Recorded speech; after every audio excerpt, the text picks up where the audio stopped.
Welcome to today's 5-minute Bible study in the book of Daniel. We're continuing to look at Daniel chapter 9. We're now looking at the latter half of the chapter, which deals with Daniel's third vision. This vision was communicated to him by the angel Gabriel, who had come with a word from the Lord about God's plan for the people. Now, we saw yesterday that this vision revolves around 70 sevens. Daniel is told there will be 70 sevens that are decreed.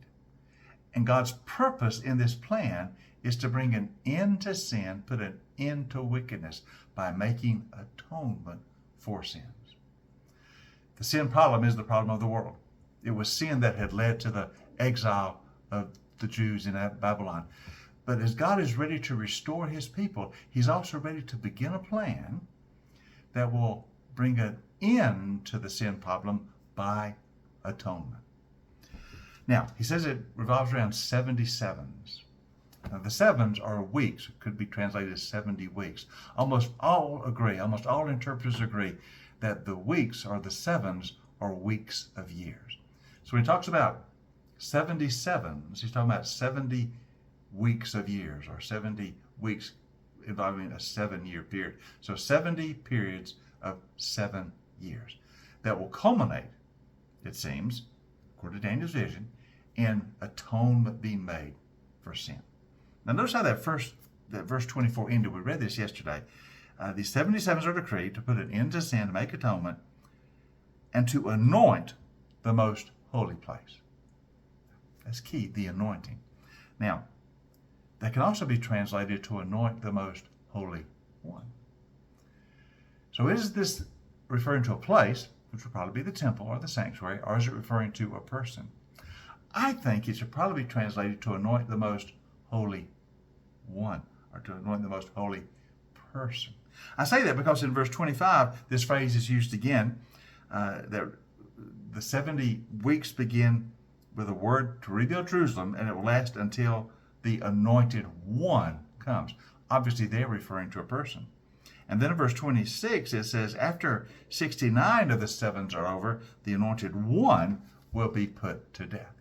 So obviously in verse 25 and in verse 26, it's referring to the anointed one, which means the Messiah.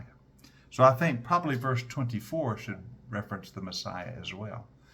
Messiah itself means the anointing or the anointed one. It's also what Christ means. Messiah is the Hebrew term. Christ is the Greek term for the same reality, the anointed one. So Daniel is saying that when the Messiah comes, he will make atonement by his death. So the vision is that 77s have been ordained, and in that plan of the 77s will come the Messiah, who is the one who will make atonement for sin, and somehow will make atonement by his death. Now, why is it 70? Well, obviously the 77s relates to earlier in the book when Daniel is thinking about the prophecy of Jeremiah, the 70 years. Jeremiah the prophet had said there would be 70 years of exile. And as Daniel is praying for the end of that and the restoration of the people, God is saying, I will begin my plan that will revolve around 70 weeks in which the Messiah will come and make atonement for sins. Now, when will this begin? Notice verse 25. Gabriel says, know and understand this. From the time the word goes out to restore and rebuild Jerusalem until the anointed one, the ruler, comes, there will be 7 sevens and 62 sevens. So from the time the word goes out to rebuild Jerusalem, you remember Daniel's been praying that the day for the rebuilding of Jerusalem will be at hand. The exile is almost over. Oh God, send the people back to Jerusalem. May the city be rebuilt. So Gabriel says, when the word goes out that the people can return and rebuild Jerusalem, this 70 weeks of years will begin.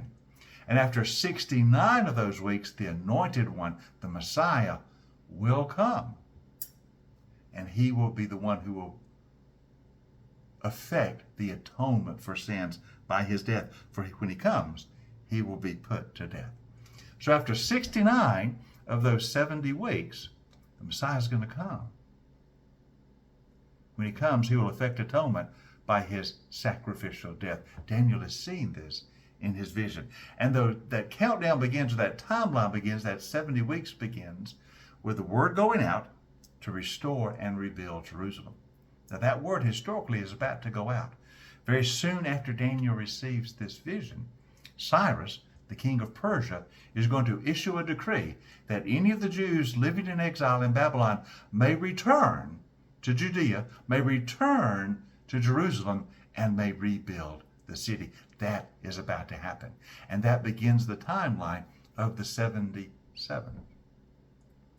If you want to read, of course, in the Bible about the return of the exiles to Jerusalem, you read about that in the books of Ezra and the books of Nehemiah.